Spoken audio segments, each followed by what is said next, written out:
మనం నిర్లక్ష్యపరుస్తూ ఉన్నాం అన్నమాట. మన చావుకు మునిపే ఆయన క్రియలను ప్రకటించాలి. చచ్చిన వాడు దేవుడు స్తుతించలేడు, ఆయన గణపరచలేడు, ఆయన ఆరాధించలేడు.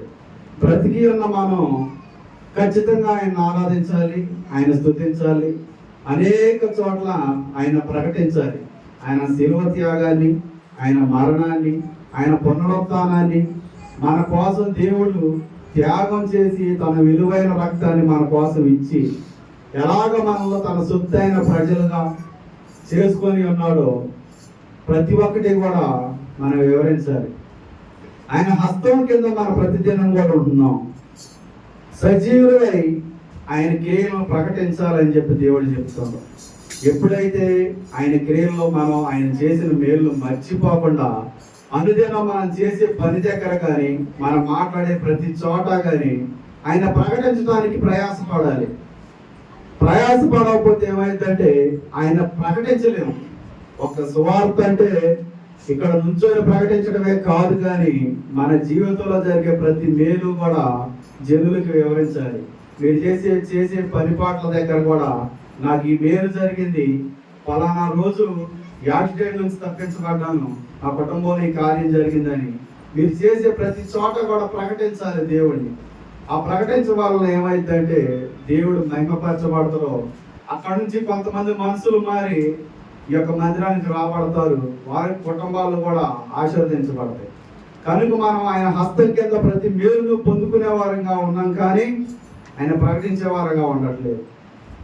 ఏమన్నా ప్రార్థనకి వెళ్తే పాస్టర్ గారు చిన్న బ్యాండేజ్ ఒకటి ఇచ్చారు. ఈ బ్యాండేజీ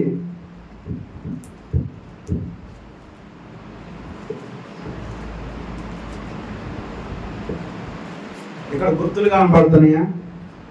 ఒకటి ప్రేమ. దేవుడు మన కోసం లోకాన్ని ప్రేమించి మన కోసం వచ్చి ఎంతగానో ప్రేమించాడు.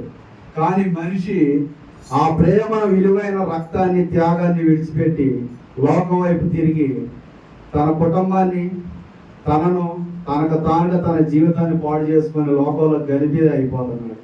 కానీ దేవుడు ఆ సింబల్స్ మనం చూసినట్టయితే దేవుడు తన స్వరక్తాన్ని ఇచ్చి పాపం నుంచి మనల్ని విడుదల చేసి మన కొరకు తన ప్రయాసపడి తన ప్రాణాన్ని కూడా లెక్క చేయకుండా మన రక్షణ ఇచ్చిండు. ఆ రక్షణ మనం నిర్లక్ష్యం చేసి ఏం చేస్తున్నాం అంటే లోకంలో పడిపోతున్నాం.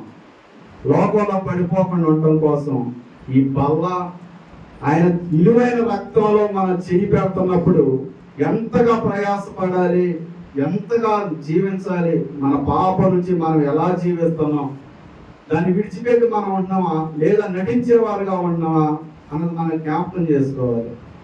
ఈరోజు మనం ప్రార్థన పొందుకుంటున్నావా లేదా అని కూడా ఆలోచించాలి. ఎందుకంటే క్రైస్తవులు అంటే నలుగురికి ఆదర్శంగా ఉండాలి. మనం చేసే జీవితం, మనం పడే పని, మనం నడిచే నడక అన్నీ కూడా ఒకటై ఉండాలి. ఎందుకంటే మనం చూసి ఎదురు మారడానికి అవకాశం ఉంటుంది. అంతేగాని మనం మారుకోకుండా, మన జీవితం మారకుండా, మన వ్యక్తిగత అలవాట్లు కానీ మనం చేసే ప్రతిదీ మారకుండా ఎవరో మారి మన దగ్గరకు రారు. ఎందుకంటే సువార్త అంటే పాస్టర్ గారు అక్కడ చేసే సువార్త కాదు. మనందరం కూడా దేవుని సొత్తు అయి ఉన్న ప్రజలవై ఉన్నాం. కనుక ప్రతి ఒక్కరికి ప్రయాసం ఉంది. చిన్న పిల్లవారి దగ్గర నుంచి పండు ముసలివారి దగ్గరికి ఒక్క దగ్గర కూడా ప్రతి ఒక్కరికి స్వార్థ ప్రకటించాల్సిన భారం మన మధ్య ఉంది. ఎవరైతే దాన్ని నిర్లక్ష్యం చేస్తున్నారో వారిని బట్టి ఆత్మ రక్షించవలసిన ఆ ఆత్మలో రాకుండా పోతాయి. కనుక మనం ఎలాగైతే దేవుని కార్యాలు పొందుకున్నామో ప్రతి కార్యాన్ని కూడా ప్రకటించడం నేర్చుకోండి. ప్రకటించాలి.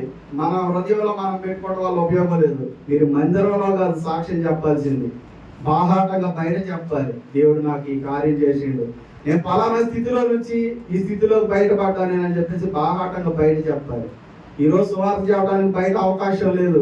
పాస్టర్లను కొట్టడం, వాళ్ళ ఇల్లు కుటుంబాలు ధ్వంసం చేయడం అనేక రకాలుగా బాధగా ఉంది. మీకు ఎక్కడైతే అన్ని సమృద్ధిగా ఉంటున్నాయి, కానీ బయట రాష్ట్రాల్లో చాలా ఇబ్బందిగా ఉంది. కనుక మనం ఎంత తొందరగా అయితే అంత తొందరగా సువార్త ప్రకటించాలి. అది భారం ఆయన ఒక్కడ నా ఒక్కడ మీద కాదు, అందరి మీద ఉంది. సువార్త ప్రకటించాల్సిన భారం అందరి మీద ఉంది. కనుక మీ కుటుంబాల్లో మీరు ప్రార్థన చేయండి. దేవుడు మీకోసం ఏ మేలు అయితే చేశాడో ప్రతి మేలును కూడా ప్రకటించండి. మనం నోరు మూసుకొని ఉండటం వల్ల దేవుడు మహిమపరచబడడం. మందిరంలో కాదు చెప్పాల్సిన సాక్ష్యం, బాహాటంగా బయట చెప్పాలి. ఈ సాక్ష్యాన్ని బయట చెప్పండి. బయట 10 మందికి వినపడేలా తప్పు కొట్టి చెప్పండి.